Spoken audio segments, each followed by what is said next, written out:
Hey guys, Saurus here. Today's video we're going to have a little look at some gold, of course, and I've got a question for you. So, when you are buying this stuff, are you doing it to buy into gold, or are you doing it to get out of this stuff, your fiat money and your currency, whether it's pounds or dollars? Are you trying to effectively sell that and get out of that, or are you trying to get into this by buying this? So it's an interesting question I've been thinking about recently, and it's led to some interesting points.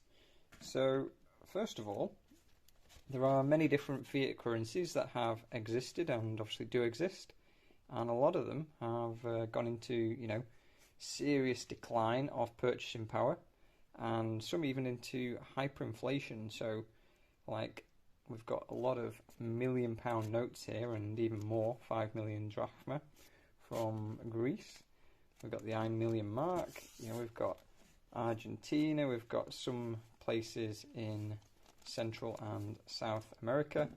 We've got some of the African countries and places like Hungary, which is obviously now in Europe. Turkey. Plenty of different places. Everyone will be familiar with Zimbabwe, but often, people mention that as a case. But anyway, it's not exactly perhaps one of the economic powerhouses of the world, but still, it's a country, it's got a reserve bank, and it's an interesting question. So when we look at our currencies have obviously changed quite a lot over the past. So the example I'll use is in England. So we obviously have the sovereign, which, although they're not circulating anymore, they really stopped circulating around the First World War, which was the Great War at the time.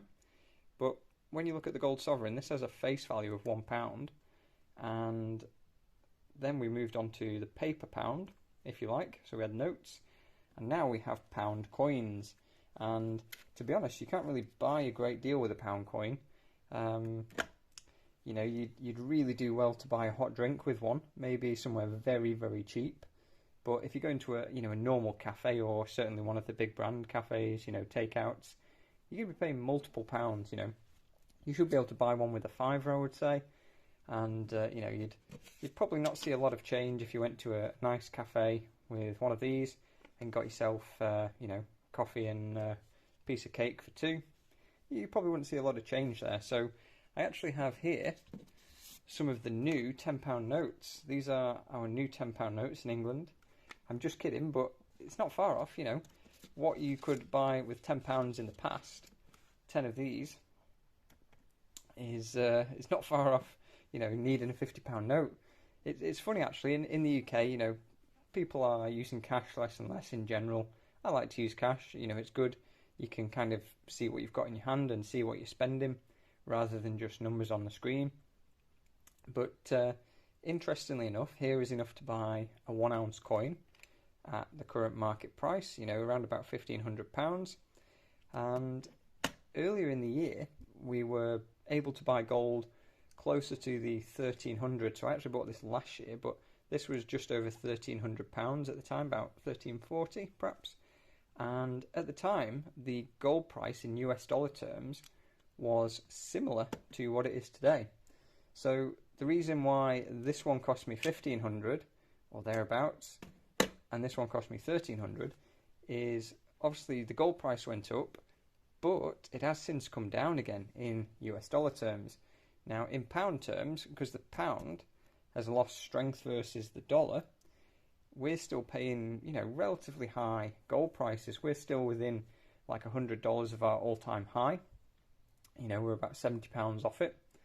So yeah, it's very, very interesting what you can come up with when you start thinking along these lines. So when you are buying gold, are you buying into gold because you want the gold, or are you buying into gold because you want to sell the dollar, or sell the pound, or insert your currency? And is that your reasoning? So for me, when I started stacking in 2018, my first 1 ounce cost me about that much. Cost me about £950. Whereas now, like I say, it's around about 1,500. There's a hell of a lot more in cost.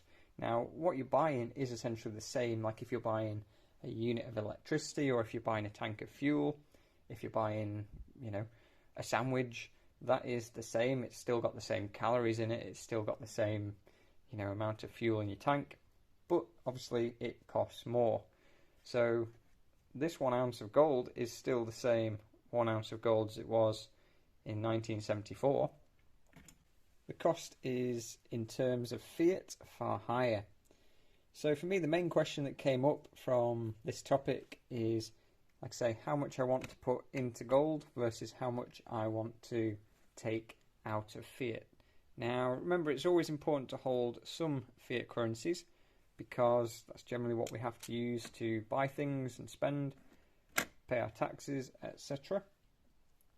And no matter how much you dislike seeing your pounds or dollars rotting away in a bank account, you do just need some liquidity. So if a good deal comes along, probably chances are, in the modern world, you're going to need your current currency to take advantage of that.